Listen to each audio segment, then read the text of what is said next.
Olá pessoal, tudo bem com vocês? Como é que vocês estão aí na quarentena? Bom, para quem não me conhece, eu sou o professor Victor Cardoso, professor do curso de Engenharia Civil da Faculdade Pitágoras.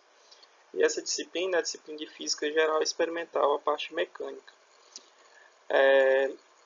Lembro que essa turma nós tivemos duas aulas iniciais, né? Na primeira aula a gente falou sobre notação científica e padrões de medidas, seria a seção 1 da unidade 1 do nosso livro.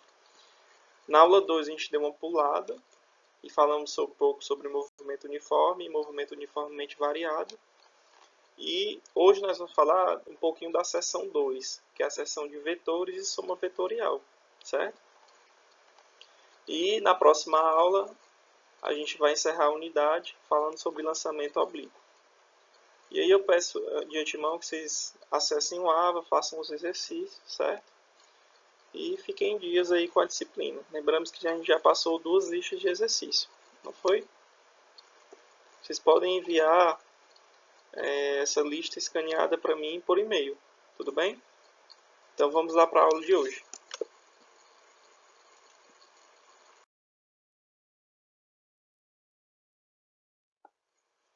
Bom pessoal, a aula de hoje a gente vai falar de vetores e soma vetorial, né?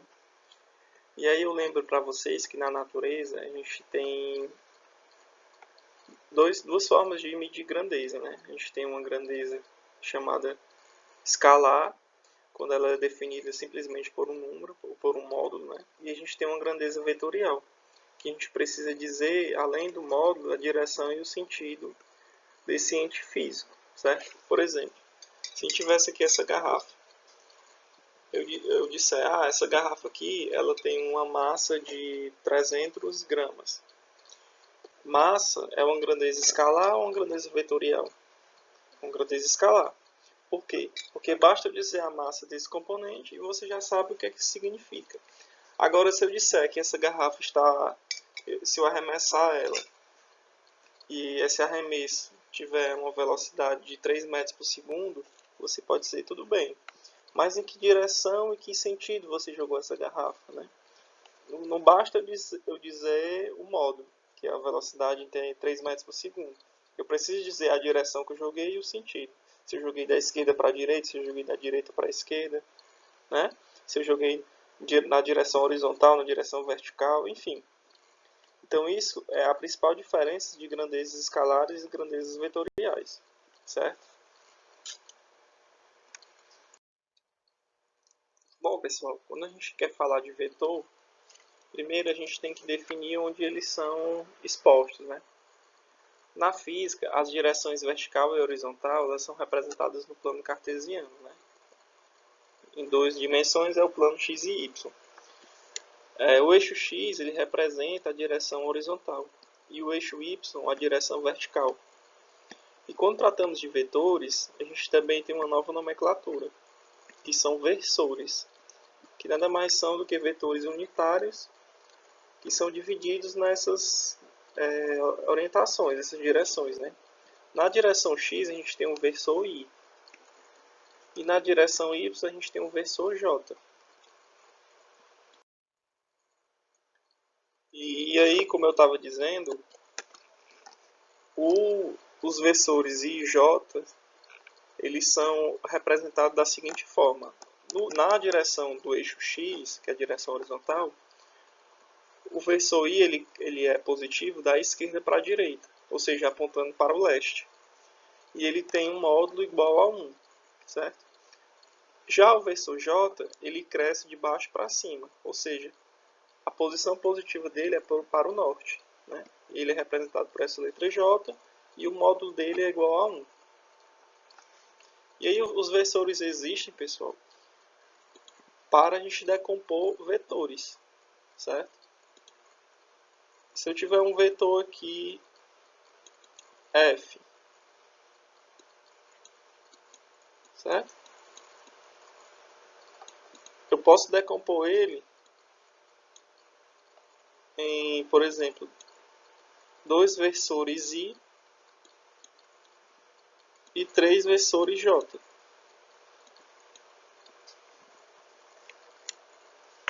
Certo? Ou seja, são 3 unidades de j e 2 unidades de i.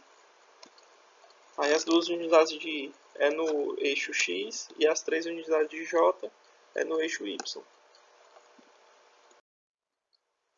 Bom, pessoal, então se a gente decompor, ou seja, se a gente projetar esse vetor F nas direções X e Y, eu vou ter outros vetores. Eu vou ter o vetor F de Fx e o vetor Fy, certo? E aí o vetor Fx nada mais é do que a componente horizontal desse vetor F, como eu disse, né? E ele pode ser igual ao módulo desse Fx vezes o versor Y. E assim também serve para Fy, certo? Que ele é a projeção do vetor F no eixo Y. E aí esse vetor Fzão e Fx, ele forma um ângulo alfa e o vetor F com Fy forma um ângulo beta. E aí, se eu quiser descobrir essas componentes, eu posso fazer relações trigonométricas, né?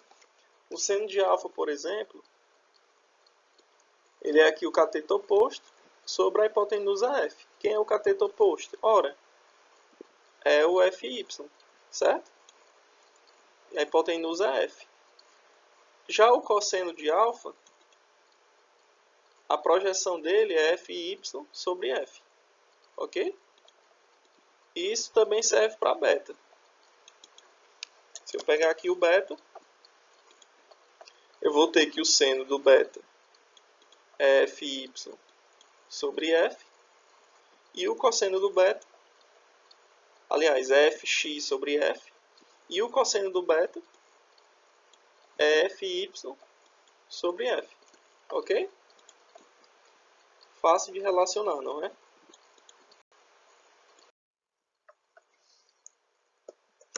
Certo.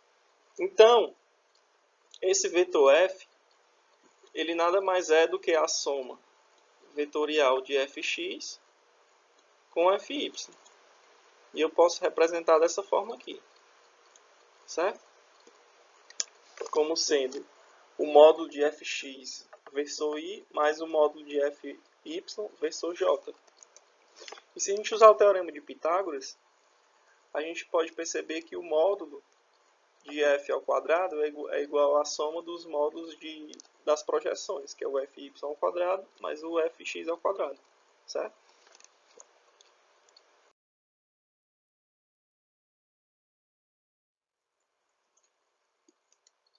Bom, vamos fazer aqui um exercício de fixação, certo? A gente tem esses 4 vetores, A, B, C, D, e pergunto a vocês, como poderíamos representar esses vetores utilizando versores? Vamos calcular a projeção horizontal e a vertical para o vetor A. E vamos encontrar o ângulo de inclinação do vetor B com relação à horizontal. Certo? Tentem fazer esse exercício. Vocês dão uma pausa no vídeo. E aí depois se não conseguirem, vocês continuem para ver como é que a gente resolve.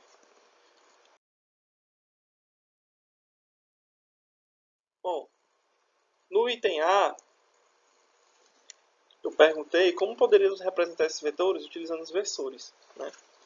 Se a gente observar aqui o vetor A, cada quadrante desse aqui, ele representa o versor. Certo? Então, aqui a gente tem 1, aqui a gente tem 2. Né? Na projeção X.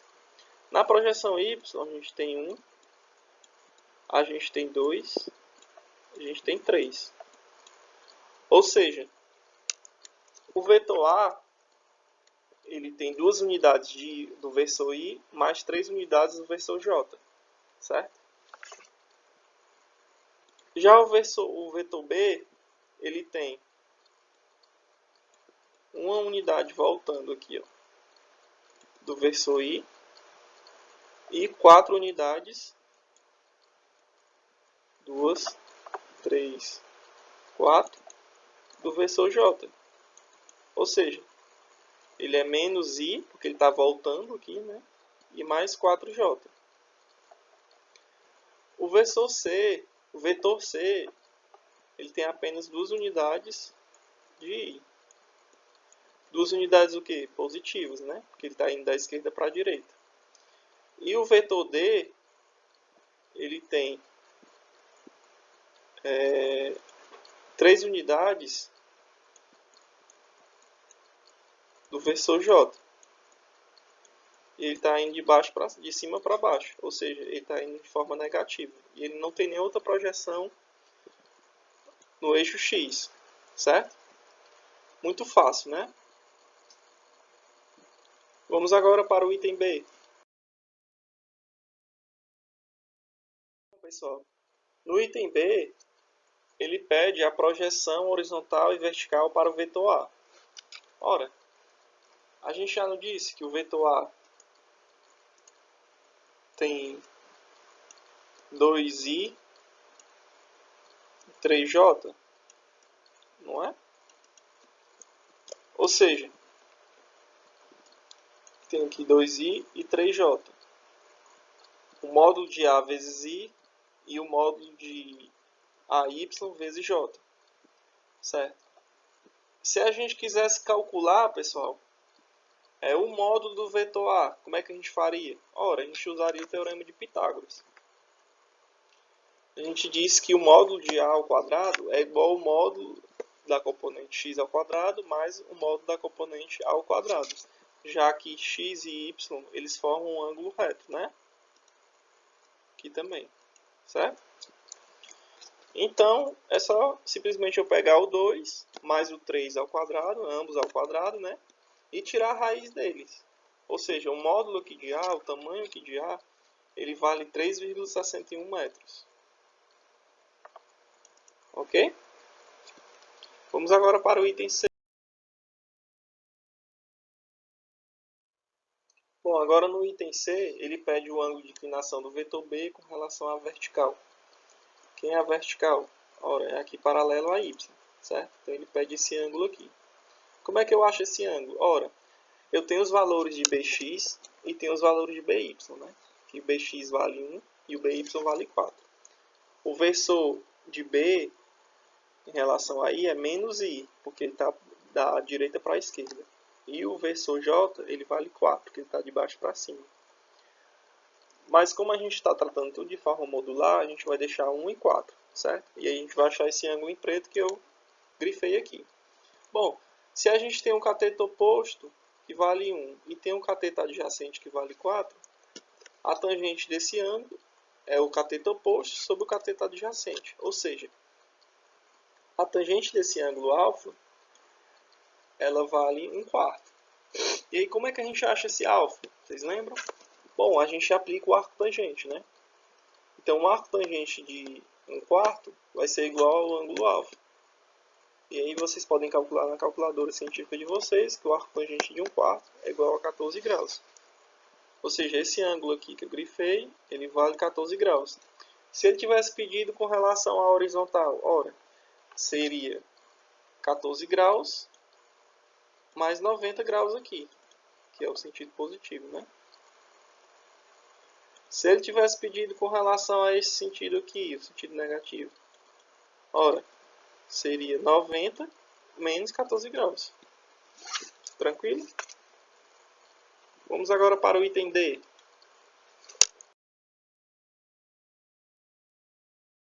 Desculpem.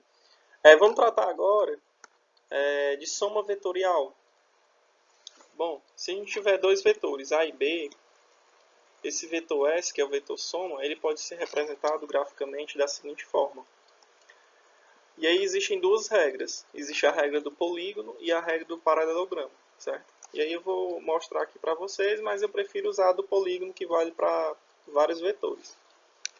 Nessa primeira regra do paralelogramo, você tem dois vetores A e B, e aí você coloca a origem desses vetores como sendo a mesma, certo? Esse ponto aqui, ó. E aí você traça um paralelogramo.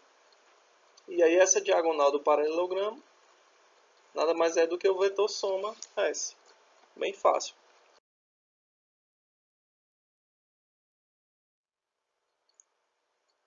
E aí, essa soma ela tem duas propriedades que são muito interessantes. Primeiro, é a propriedade comutativa. Tanto faz você somar A mais B como B mais A. Essa ordem é irrelevante, certo? E ela também tem a propriedade associativa. Tanto faz eu somar a soma de A mais B mais C, como a soma de B mais C mais A, que é a mesma coisa. Então essas propriedades são muito importantes na hora que a gente está somando esses vetores, certo?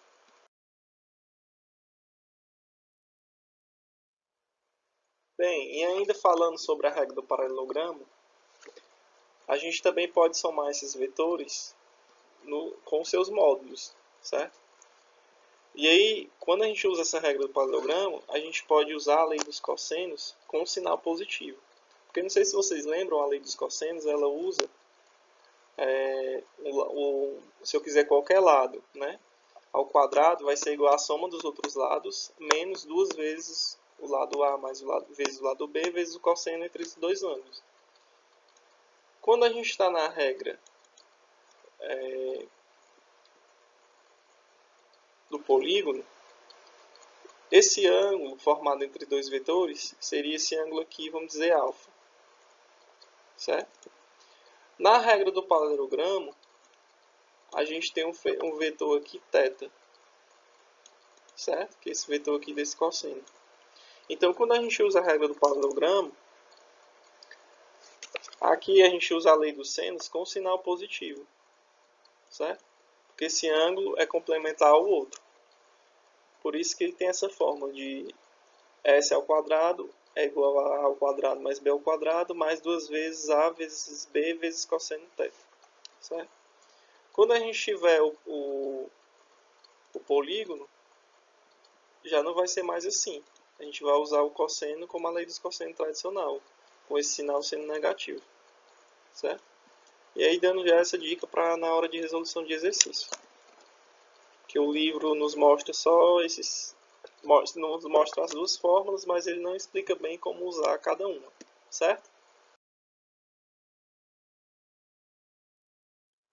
Bom, e aí graficamente a gente pode somar vetores dessa forma, né? Aqui nesse primeiro caso, se a gente tiver uma soma de A mais B, se a gente quiser usar a regra do polígono, a gente vai pegar essa origem aqui, certo? Vai fixar em A, e aí vai colocar a origem de B onde termina A, nesse ponto aqui. E aí o vetor soma, ele vai da origem de A até aqui o final de B, certo? Esse aqui é o vetor soma.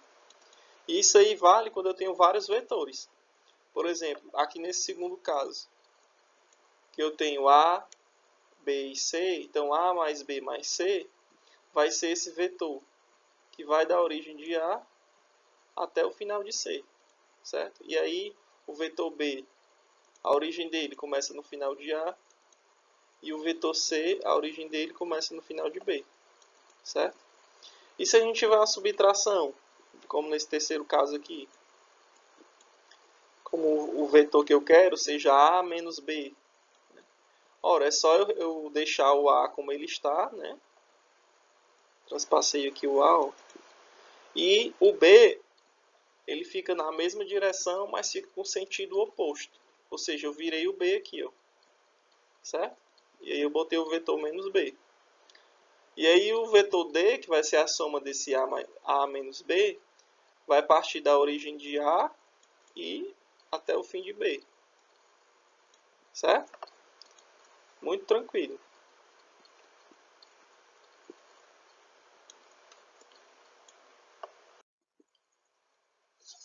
Bom, pessoal, a aula de hoje era isso, né? A gente não pode estender muito, mas tentem resolver os exercícios, certo? Do livro.